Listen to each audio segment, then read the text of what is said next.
સાબરકાંઠા જિલ્લાની અંદર વાહન ચોરીના બનાવો બનતા અટકાવવા અને જે બનેલા બનાવો છે તેનું ડિટેક્શન કરવા માટે થઈને એલસીબીની ટીમોને કામે લગાડવામાં આવેલી હતી. તેમાં એલસીબીની ટીમને માહિતી મળેલ હતી કે રાજસ્થાનના ઉદયપુર જિલ્લાની એક ગેંગ છે જે પોતે શાતિર 007 એવું નામ રાખેલું છે અને આ ગેંગ દ્વારા આપણા રાજ્યની અંદર ખાસ કરીને સાબરકાંઠા, અરવલ્લી અને પોતાના જિલ્લા ઉદયપુર તથા અમદાવાદ સિટીની અંદર અનેક ગુનાઓ આચરેલા છે. એ બાતમીના આધારે એના જે મુખ્ય સૂત્રધાર છે રાકેશ ઉર્ફે સાતિર, તેની અટકાયત કરી અને પૂછપરછ કરતા ટોટલ આખી ગેંગ છે 9 લોકોની છે એવું ધ્યાન પર આવેલું છે.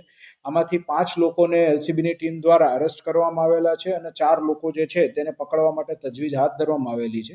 ટોટલ 10 બાઇક રિકવર કરવામાં આવેલા છે, જેમાં 6 અલગ અલગ ગુના ડિટેક્ટ થાય છે અને આ તમામ બાઇકો જે છે એ સાબરકાંઠા, અરવલ્લી, પાલી, ઉદયપુર અને અમદાવાદમાંથી ચોરી થયેલા હોવાનું અત્યાર સુધીમાં કબૂલાત આપેલ છે.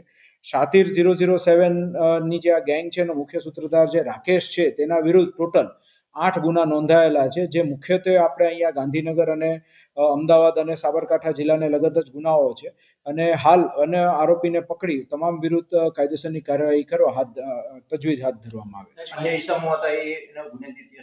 અન્ય જે 4 લોકો જે છે તેનો ગુનાહિત ઇતિહાસ હાલ હજી મળી આવેલ નથી, પરંતુ એનું સર્ચ ઈગુસ્કોપમાં અને આઈસીજેએસમાં શરૂ છે, એટલે એ માહિતી મળ્યાથી તે લોકો વિરુદ્ધ પણ વધારાની આગળની કાર્યવાહી કરવામાં આવશે અને આગળ જતા આ ગેંગ બનાવીને કાર્યવાહી કરેલા છે તો ગેંગ માટેની જે 112ની જે કલમ છે એનો પણ આપણે ઉમેરો કરીશું. આ બધા જે છે એ બાઇક ચોરી મુખ્યત્વે સ્પોર્ટ્સ બાઇકની ચોરી કરતા હતા, જેમાં પલ્સર, કેટીએમ, એફઝેડ એ બધા સ્પોર્ટ્સ બાઇકની ચોરી કરતા હતા. મોટશોખ માટે થઈને એ ચોરી કરી એમાં ઇન્સ્ટાગ્રામ ઉપર રીલ ને એવું બધું બનાવવાનો આ લોકોનો શોખ હતો અને એકવાર કોઈ બાઇકનો જે ઉપયોગ જે કર્યો છે એ પછી એનાથી એ લોકોને સંતોષ જેવું થઈ જાય એટલે પછી એને વેચીને અન્ય બાઇકની ચોરી માટે થઈને આ લોકો પ્રયત્ન કરતા હતા.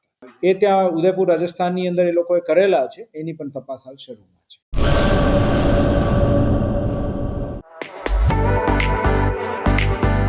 ધર્મસુત સુઝુકી,